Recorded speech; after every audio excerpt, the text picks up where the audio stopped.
عائشہ صدیقہ رضی اللہ عنہ فرماتی ہیں میں نے نبی صلی اللہ علیہ وسلم سے پوچھا یہ جو اللہ نے فرمایا اس کا حساب آسان ہوگا تو حساب ہوا تو پھر آسان کیسے ہوا؟ تو فرمایا یہ تو خالی ٹوٹل پورا کرے گا اللہ تعالیٰ، یہ خالی پیش کرے گا گناہوں کو، جب اس کو بلایا جائے گا حساب کے لیے اللہ فرشتوں کو حکم دے گا پردہ لگا دو، کوئی نہ دیکھے۔ ساری دنیا دیکھ رہی تھی، اب پردہ لگ گیا، کوئی نہیں دیکھ رہا۔ اب اللہ تعالیٰ فرمائے گا سنا میرے بندے یہ کام کیا تھا، جی کیا تھا، یہ بھی کیا تھا، جی کیا تھا، یہ بھی کیا تھا۔ وہ مانتا جائے گا، اللہ بتاتا جائے گا، اللہ فرمائے گا جا دنیا میں بھی میں نے پردہ ڈالے رکھا، اب میں دنیا ساری کی جمع ہے یہاں بھی تجھ پہ پردہ ڈالتا ہوں اور تجھے معاف بھی کروں۔ اسلامک اسکالر مفتی محمد یوسف تیبی حفظہ اللہ تعالی، فاضل مدینہ یونیورسٹی۔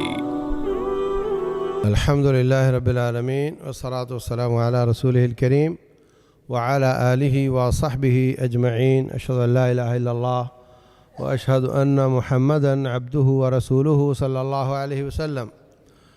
رسول اللہ صلی اللہ علیہ وسلم فرماتے ہیں من ستر مسلما سترہ اللہ یوم القیامہ،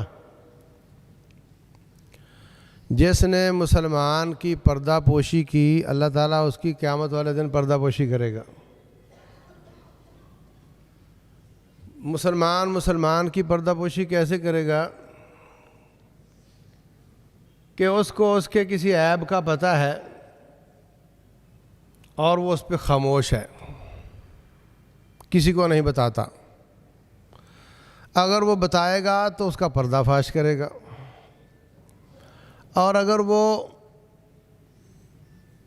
بتانے کے بغیر خالی اس کو بلیک میل کرے گا میرا یہ کام کر ورنہ میں تیری بات بتا دوں گا، تو یہ بھی بلیک میل کرنا بھی بہت بڑی بات ہے۔ اور اگر وہ بلیک میل بھی نہیں کرتا اور بتاتا بھی نہیں، اس کو آر دلاتا ہے اے تو وہی ہے نا جس نے یہ وہ کیا تھا، تو یہ بھی گناہ ہے۔ لا تعیر اخاک، اپنے بھائی کو آر نہ دلاؤ۔ اللہ اکبر۔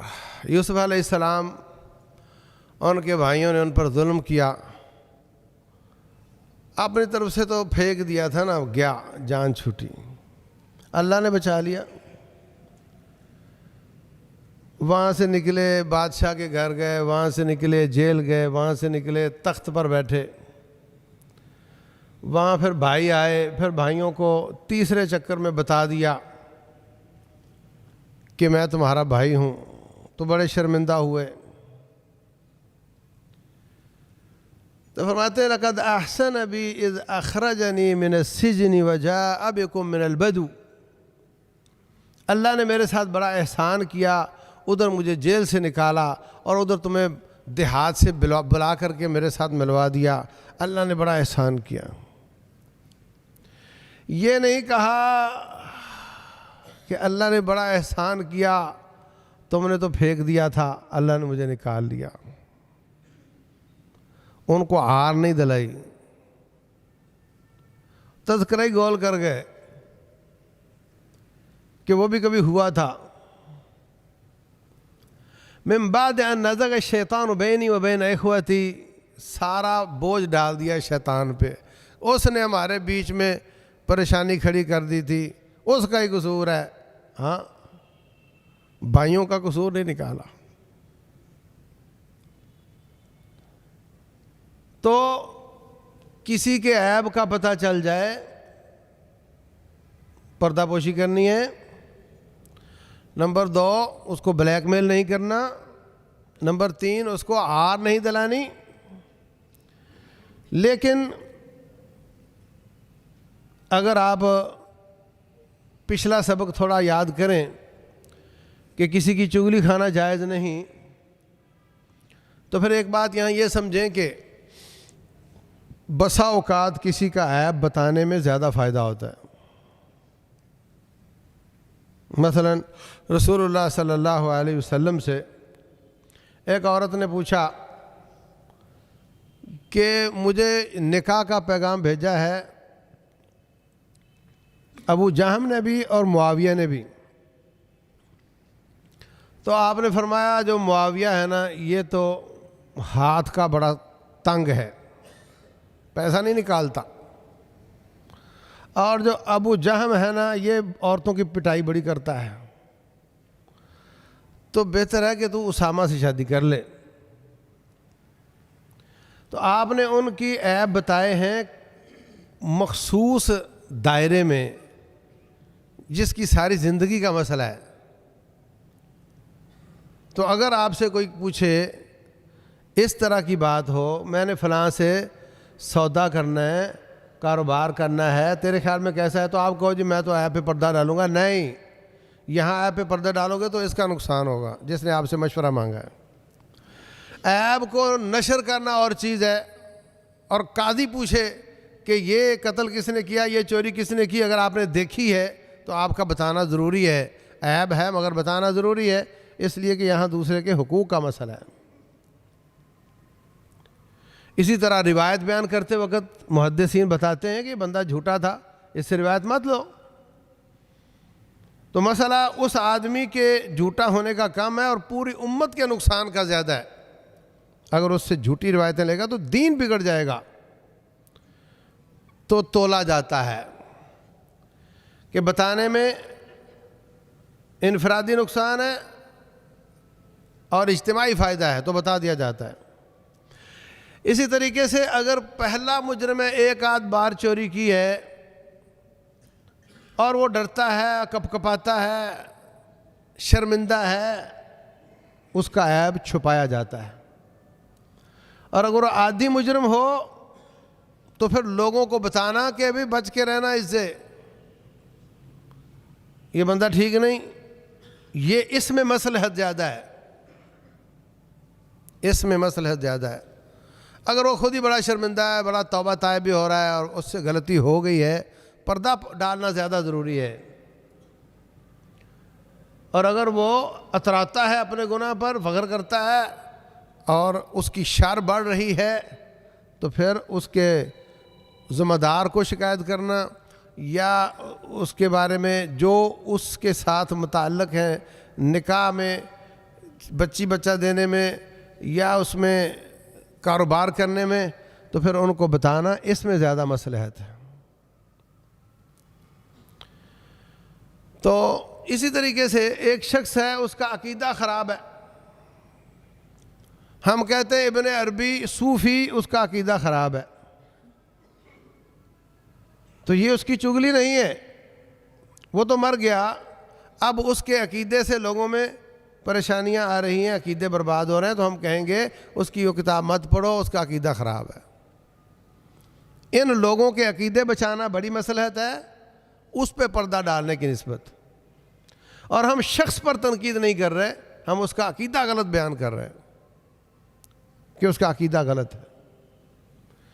تو اس طریقے سے پردہ ڈالنا اور اس کو آگے بتانا، اس کو بیلنس کر کے اس پر عمل کیا جاتا ہے۔ اور جو شخص کسی پر پردہ ڈالتا ہے، سترہ اللہ یوم القیامہ، اللہ تبارک و تعالیٰ اس کو قیامت والے دن اس پہ پردہ ڈالے گا۔ بخاری شریف میں حدیث ہے، عائشہ صدیقہ رضی اللہ عنہ فرماتی ہیں، میں نے نبی صلی اللہ علیہ وسلم سے پوچھا، فَأَمَّا مَنْ أُوتِيَ كِتَابَهُ بِيَمِينِهِ فَسَوْفَ يُحَاسَبُ حِسَابًا يَسِيرًا، کہ جس کا حساب آسان ہے، یہ جو اللہ نے فرمایا اس کا حساب آسان ہوگا، تو حساب ہوا تو پھر آسان کیسے ہوا؟ تو فرمایا ذَلِكَ الْعَرْضُ يَا عائشہ، یہ تو خالی ٹوٹل پورا کرے گا اللہ تعالیٰ، یہ خالی پیش کرے گا گناہوں کو۔ یَضَعُ عَلَيْهِ الْجَبَّارُ كَنَفَهُ، جب اس کو بلایا جائے گا حساب کے لیے، اللہ فرشتوں کو حکم دے گا پردہ لگا دو، کوئی نہ دیکھے۔ ساری دنیا دیکھ رہی تھی، اب پردہ لگ گیا، کوئی نہیں دیکھ رہا۔ اب اللہ تعالیٰ فرمائے گا سنا میرے بندے، یہ کام کیا تھا، جی کیا تھا، یہ بھی کیا تھا، جی کیا تھا، یہ بھی کیا تھا۔ وہ مانتا جائے گا، اللہ بتاتا جائے گا، اللہ فرمائے گا جا، دنیا میں بھی میں نے پردہ ڈالے رکھا، اب میں دنیا ساری کی جمع ہے، یہاں بھی تجھ پہ پردہ ڈالتا ہوں اور تجھے معاف بھی کرتا ہوں۔ تو اس لیے اس وقت جو میڈیا کا ٹرینڈ چل رہا ہے وہ ہے دوسرے کی پتلون اتارو، اس کے ذاتی معاملات، اس کی بیوی کے مسئلے، اس کے بچوں کے مسئلے، اس کے کاروبار کے مسئلے نشر کرو اخباروں میں۔ یہ اس کو باقاعدہ عوام کا حق سمجھا جاتا ہے، یہ عوام کا حق بالکل نہیں ہے۔ کسی کا حق نہیں کہ وہ اس کے ذاتی معاملات میں مداخلت کرے اور اس کے عیب کو نشر کرے۔ اس وقت سیاسی پارٹیاں اور دوسرے تیسرے اپنے مخالفین کے اس طریقے سے سچی باتیں یا جھوٹی باتیں ملا کر کے وہ کوئی ویب سائٹ پہ چڑھا دیتا ہے، کوئی فلاں لیکس اور کوئی جناب اس کو اس طریقے سے اخباروں میں نشر کرتا ہے۔ اللہ تبارک و تعالیٰ اس کے برعکس پردہ ڈالنے کا حکم دیتا ہے، اور ہم بیٹھے فارورڈ کرتے جاتے ہیں، اس کی آ گئی چلو اس کو بھیج دو، 10 کو بھیج دو، 10 گروپوں میں بھیج دو، 10 گروپوں میں 10,000 لوگ ہوں گے یا 200 250 ایک گروپ میں ہوتے ہیں، تو اندازہ لگا لیں تو جناب وہ سب کے پاس چلی جائے گی، اور پھر وہ جھوٹ ہے یا سچ ہے، وہ کسی کو عار دلانا، کسی پہ عیب لگانا، کسی پہ الزام لگانا، کسی کی چغلی کھانا، کسی پہ جھوٹ باندھنا، یہ سب کچھ ہم کر رہے ہوتے ہیں اور کرتے چلے جاتے ہیں، اور ہماری باتیں آفاق تک پہنچ جاتی ہیں۔ بڑی خطرناک بات ہے، جواب دینا پڑا تو بڑا مشکل ہو جائے گا، اور ان لوگوں کے گناہ اٹھانے پڑے تو بہت مشکل ہو جائیں گے۔ اس لیے بہت احتیاط کے ساتھ میڈیا سے بچو جتنا بچ سکتے ہو، موبائل سے بچو جتنا بچ سکتے ہو۔ اگر کوئی غلط چیزیں دیکھتا ہے تو وہ بہت بڑی مصیبت ہے، اور اگر کوئی اچھی چیزیں سمجھتا ہے کہ نہیں یہ تو خبریں ہیں، اس میں بھی یہ قباحتیں موجود ہیں۔ اللہ تعالیٰ سمجھنے اور عمل کرنے کی توفیق عطا فرمائے۔